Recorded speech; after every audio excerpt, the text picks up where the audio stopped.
Today, you talked out or you're okay? I'm okay. Michelle, just say your name and affiliation and you may begin.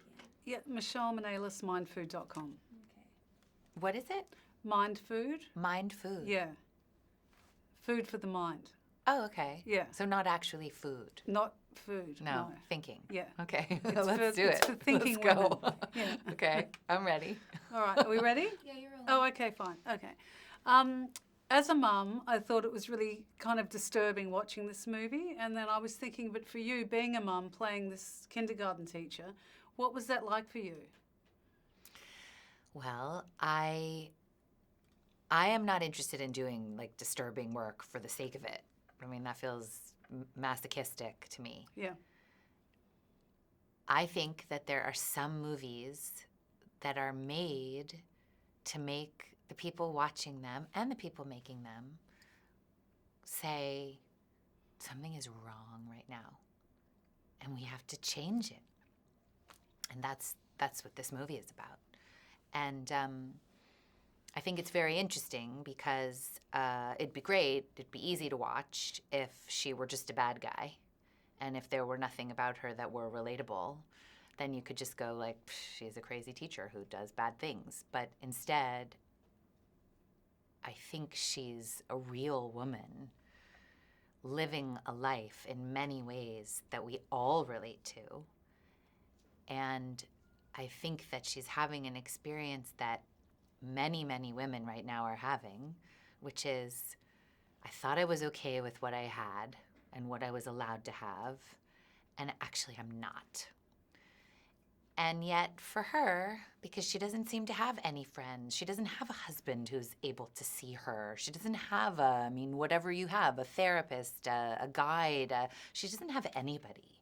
And she takes a really wrong turn to try to get what she needs. And I think in a way, the movie it's two things. I think it's supposed to be disturbing in order because it's so hard to put her into a box, because in some weird way it's asking you to say, like, is there any way that I could be starving enough that I could do something awful? Which I love. I love that challenge. I love challenging people in that way, and I feel so proud to put it out in the world because I think, like, yeah, I know it's disturbing, but like, you can do it. You can handle it. And it's a cautionary tale. It's like, don't put us in a box. Bad things will happen, you know.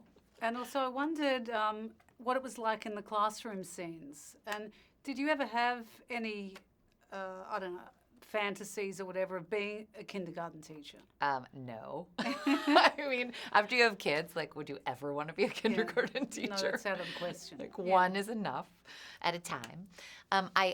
I went and visited this kindergarten teacher who I'd been told was really especially great because I wanted her to be a great teacher. It's much more complicated, the movie, if she's a great teacher.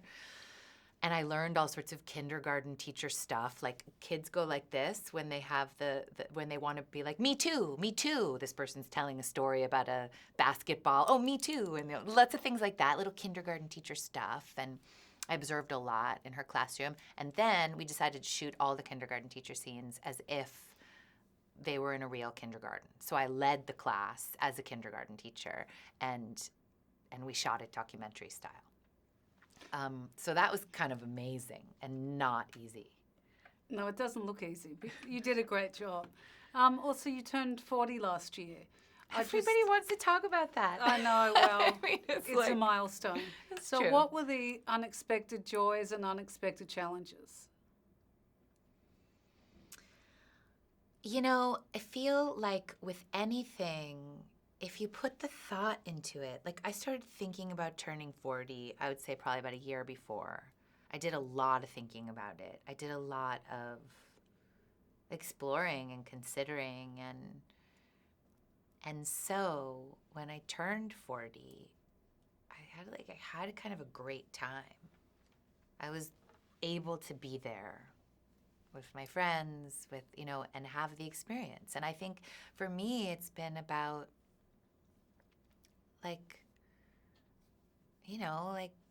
do I really want to grow up?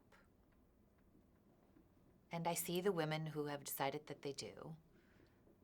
objectively from over here, and I see the women who've decided that they don't. They want to hold on to a fantasy of youth, and the ones that really have decided that they want to grow up and take the gift of the wisdom that comes with growing up. I'm like, I want to be like you. That's what I want. So hopefully. It looks like you've achieved that. No, I'm on hopefully I'm like at the beginning of a long road. That's how I hope. Thank you. Thank you. Thanks.